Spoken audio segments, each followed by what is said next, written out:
बच्चों, कैसे हो आप? सोनालिका ई गुरुकुल में आप सबका स्वागत है। आपकी अपनी पाठशाला जहां आप लगातार सीख सकते हैं कुछ नया, कुछ डिफरेंट। तो इस बार सोनालिका ई गुरुकुल में हम आपके लिए लेकर आए हैं फोटोसिंथेसिस के बारे में, यानी कि प्रकाश संश्लेषण के बारे में। जीवन में खाना बहुत जरूरी है और हम खाना पेड़ पौधों से प्राप्त करते हैं।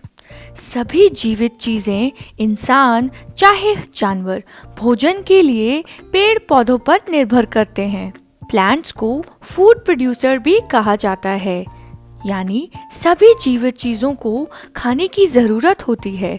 इसका मतलब प्लांट्स को भी जीवित रहने के लिए खाने की जरूरत रहती है, वो भी लिविंग थिंग में आते हैं।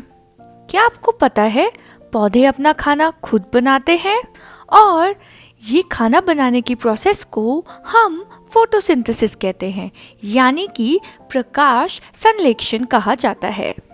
चलिए जानते हैं कि पौधे अपना खाना खुद कैसे बनाते हैं।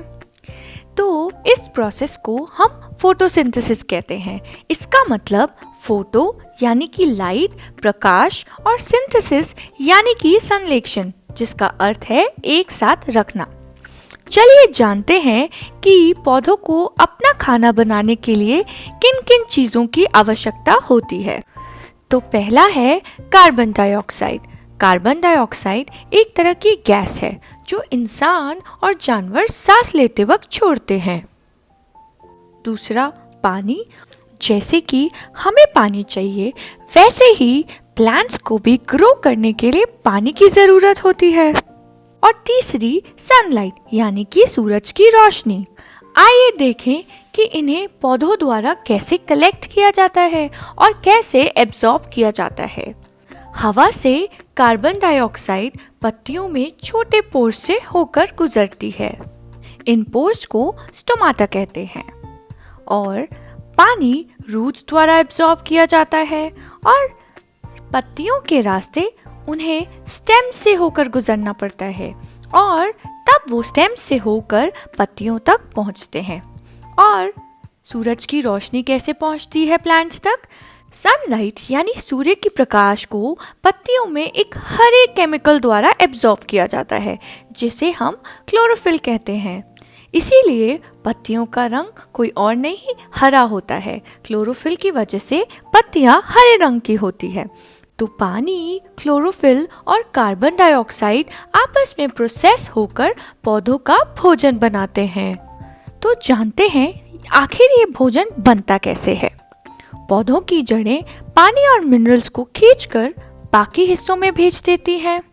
तना उसे पत्तियों के पास भेजता है और सूरज की गर्माहट और रोशनी पत्तियों के अंदर क्लोरोफिल को पकड़ लेती है। कार्बन डाइऑक्साइड हवा के माध्यम से पत्तियों के पोर्स में जाती है। सूर्य की रोशनी से वो पानी और कार्बन डाइऑक्साइड को अपने खाने में बदल देती है और उन्हीं पोर्स से फिर पत्तियों में से ऑक्सीजन बाहर आती है। पौधों के इस भोजन को ग्लूकोज कहते हैं। ग्लूकोज एक टाइप की शुगर है जो प्लांट्स को चाहिए ग्रो करने के लिए। ये ग्लूकोज कुछ फलों और जड़ों में भी जमा हो जाता है और यही हमारे खाने में एनर्जी बनकर हमें प्राप्त होता है। एक तरह से कह सकते हैं कि पौधे कार्बन डाइऑक्साइड अंदर लेते हैं और ऑक्सीजन बाहर छोड़ते हैं फोटोसिंथेसिस की मदद से। आपको पता है ऑक्सीजन हमारी जिंदगी के लिए कितनी ज़रूरी है और ये ऑक्सीजन हमें पौधों से मिलती है। और ये ऑक्सीजन इंसानों को ही नहीं बल्कि हर जीव जंतु के लिए बहुत ज़रूरी है।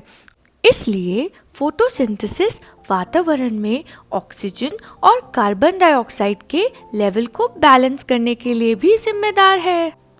हम इंसान और जानवर कार्बन डाइऑक्साइड छोड़ते हैं जिसकी ज़रूरत प्लांट्स को पड़ती है और प्लांट्स ऑक्सीजन छोड़ते हैं जिसकी ज़रूरत हमें पड़ती है। कितना सुंदर रिलेशनशिप है ना ये। इसीलिए हमें हमेशा पेड़ और पौधे उगाने चाहिए और हमारे फॉरेस्ट्स को भी बचाना चाहिए। तो ये थी प्रक्रिया फोटोसिंथेसिस की।